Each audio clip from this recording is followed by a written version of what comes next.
দেবে হরে মায়ের মাই কয় আপনার পোলা লাগে কি আমি দিমুরে আমি কইছি বাবা তুই পড়ালা কর ওই মাইয়া আন্নে দিমু তোর মামায় পলিটেকনিক্যালের প্রফেসর তোর মামাই যা কইবে হইয়া তুই পড়ালা কর আমি না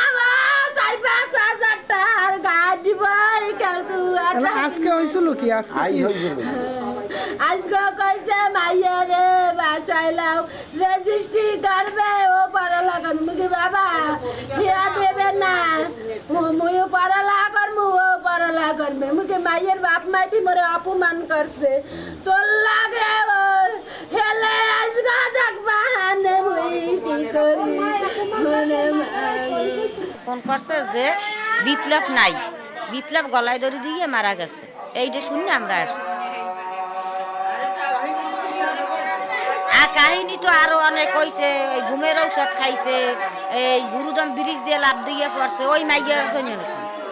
হ্যাঁ হ্যাঁ, পর ওই মাইয়ার জিন্নে আর কি, ওই মাইয়া আসবে এই জিন্নে মাইয়া অপমান করছে, এটা সেটা করছে। কি হয়েছে আমি ঘুমাইছিলাম, মোবাইল করছে, ওর বাপে কয় আমার বিপ্লব নাই। আমাকে কি কয় বিপ্লব নাই? আমি তরতরি উঠছি, এবার আমি কাপড় পরিয়ে যাই। আজকে দুপুরে আনুমানিক ৩টা ৫ মিনিটে বিপ্লব দাস ১৭ বছর বয়সী একজন রোগী এসেছিল। তার হ্যাঙ্গিংয়ের মানে গলায় ফাঁস দেওয়ার হিস্ট্রি ছিল। যখন আমরা রোগীটাকে পেয়েছি তার গলায় ফাঁসের দাগ ছিল। আমরা যখন তাকে পরীক্ষা নিরীক্ষা করেছি দেখেছি তার পালস বিপি কোনো কিছুই পাওয়া যাচ্ছিল না। অক্সিজেন দেওয়ার পরেও তার শ্বাস প্রশ্বাস শুরু হয়নি, সিপিআর দেওয়া হয়েছিল।